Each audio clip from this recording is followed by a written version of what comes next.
Hi, everyone. I'm Chelsea Mandello, And I'm Travis DePerna. and we operate Troopster military care packages. Troopster is like the Amazon of military care packages. Right. So if you have someone who's deployed overseas, rather than having to run around and deal with the headache, you can actually go online to our site, personalize a care package, and then we take care of all of the running around, packing, and shipping for you. Yeah, and we actually started this because we were both photojournalists in the Navy. So between us, we have about 9 deployments under our belt. Right. And so that's why running Troopster really is very important to us. That's why sending out great care packages means a lot. And that's why we've chosen to do it now that we're out of the military. Yeah, so today we're just going to talk to you a little bit about the care pack process and how you can do it on your own and possibly use us as well. Right. So our topic is making the most out of deployment care packs.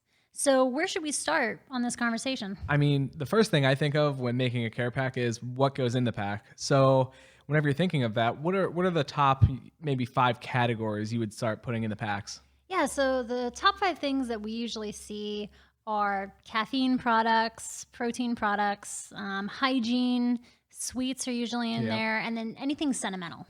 Yeah, absolutely. Speaking of sentimental, I remember whenever I was deployed, I would sometimes get boxes from family members and they were completely filled with nothing but sentimental items. And it was great, but at the same time, it lacked some of the necessities that I really needed on deployment. So speaking of the necessities, you base where depending on where you're based out of, like if you're stationed on a ship or you're deployed to Afghanistan, you're gonna have different needs. And the needs for me on a ship were any snacks or junk food or anything just to get me by, because a lot of times on the ship we didn't have very good high quality foods. But say you're in Afghanistan, it's going to be completely different. You're going to be probably lacking hygiene items. So you really want to get a good care pack filled with hygiene items. Yeah, that's fair. Definitely keep a note of where your service member is deployed, because those 5 items, they'll interchange depending on where they are and what their greatest needs are. Yeah, and speaking of keeping in mind where your service member is deployed to, there's actually restrictions on certain items depending on what part of the world you're in. So certain items can't be shipped, such as beef jerky or coffee. Right. And how could individuals try and find that list? How do you know? It's actually really easy. You go on USPS and they have a whole entire page of restrictions for zip codes that are military designations. So type in Google USPS military restrictions and a whole list will pop up and it'll tell you the zip code and what restrictions are at that zip code. Yeah, so let's just really fast. Let's talk about some of the other kind of challenges that you might face when you are making and shipping a care package. I mean, if you're talking about the challenges, the next big issue always is shipping.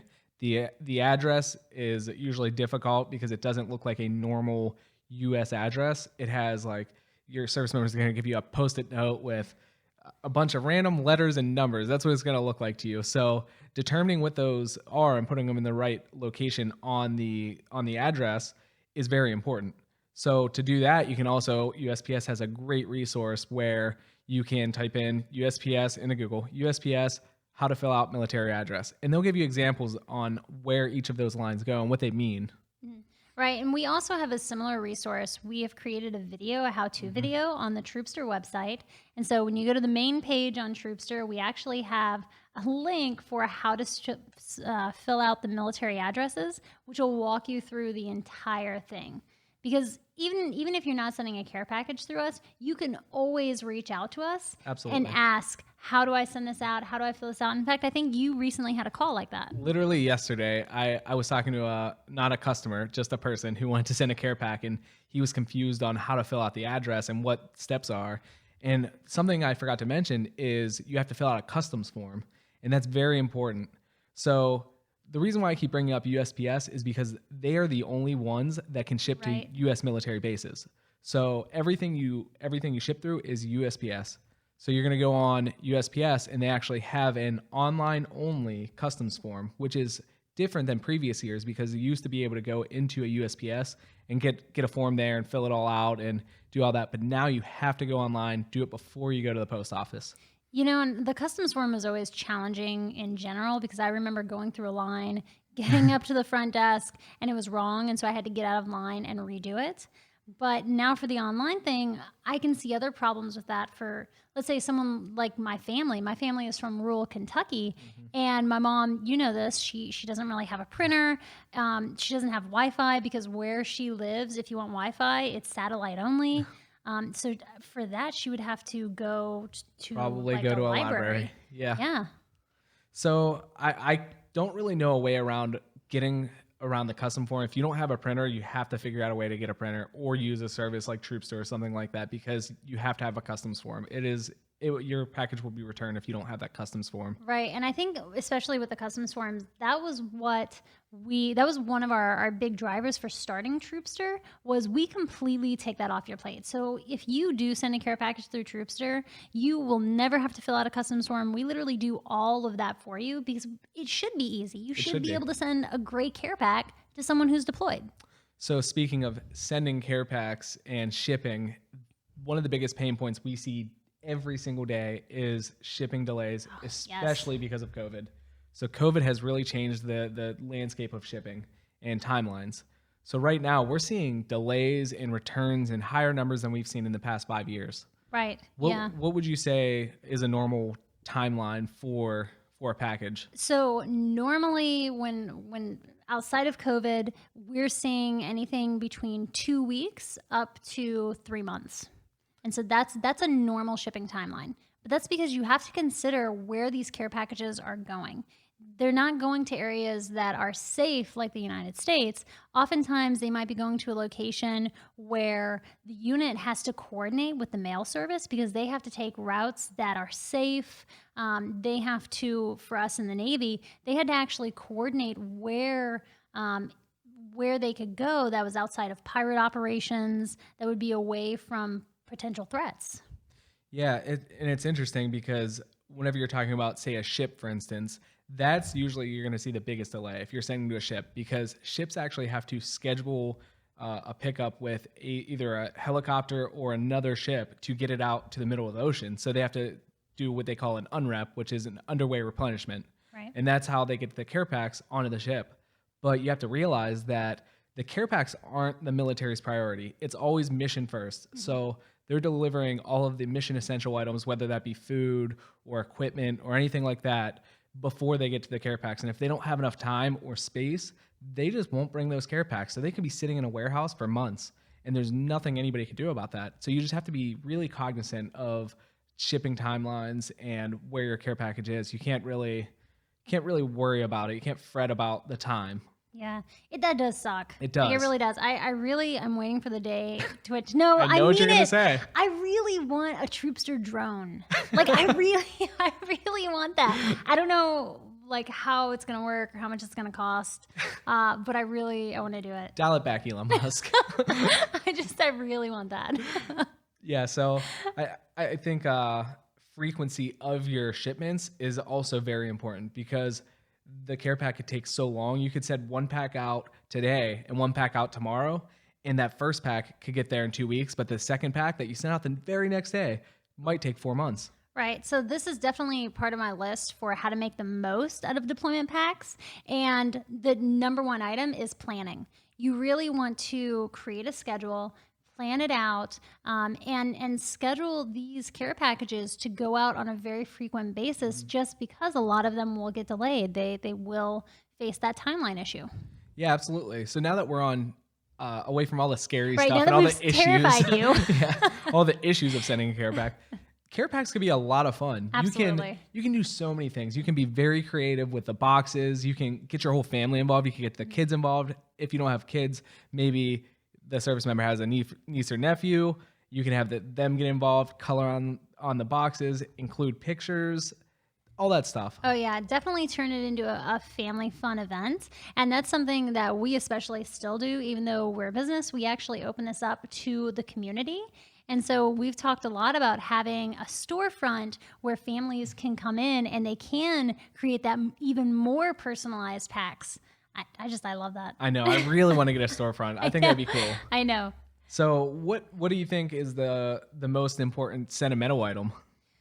Oh, the most important sentimental? Yeah. That's a trick. Okay, but I say it's a trick just because every person is different. So here's an example for what my big sentimental item when I was serving was. There's always this big thing in my family where we always go to the Kentucky Fair. All right. It's a big thing in Kentucky and I love it. I have a thing for cows, right? I love baby cows. Like you rub up their nose and they like start to fall asleep and they're so freaking cute. And so my mom on my first deployment, she sent me this cow mask from the Kentucky Fair. And I know it sounds so corny, but it just made me unbelievably happy. And it didn't take up much room. Yeah. So something interesting about that is bringing back to the storage. We don't have very much storage space on a ship. So what did you do with that item after you got it? Because you can't really...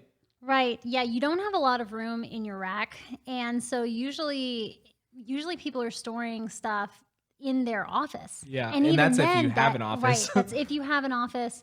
So when you send items, you want to make sure that it is really lightweight, that it's small, unless it's food. We will always find a place for food. Someone will eat it. Someone will always eat the food. There's so many people around. We will give it away. You don't have to worry about that. Yeah. You do have to worry about the food getting there. So you want to be, if you're not going to use Troopster and you want to make pack yourself, you want to be very careful not to use things like aerosol. You don't want to send glass. You don't want to send anything that could combust or break. And we've learned that the hard way. Yes, we have had very many pictures come back in the first year or so when we launched, where we were sending like really cool items like hot sauce containers that were in glass, and then they would break open. Right. So now we've learned from our mistakes, and we're trying to pass that knowledge along to other people. Yes. Don't send things that could break because those boxes are not handled very nicely. They are not. In fact, if you ever just want to see a video of an unwrap, especially from a Navy ship, you have to see how atrocious this is. I mean, it's picked up in like a giant pallet from a helicopter.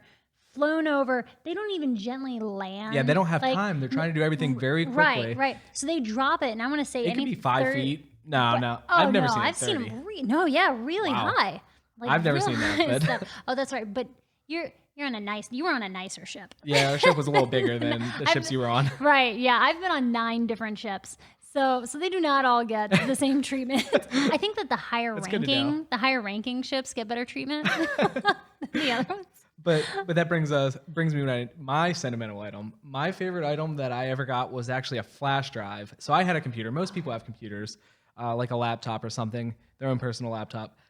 I got a flash drive with a video of my niece, and she was just talking to me, and it was so cute, and I loved it. And it was something so small that I could keep it. I didn't have to feel like I had to throw it away or get rid of it. So I had that the entire deployment. I'd watch it whenever I like just wanted to be reminded of home. See, I think that's really cool. I actually love that idea of having this USB drive or this little thumb drive that you can send. I think that's perfect.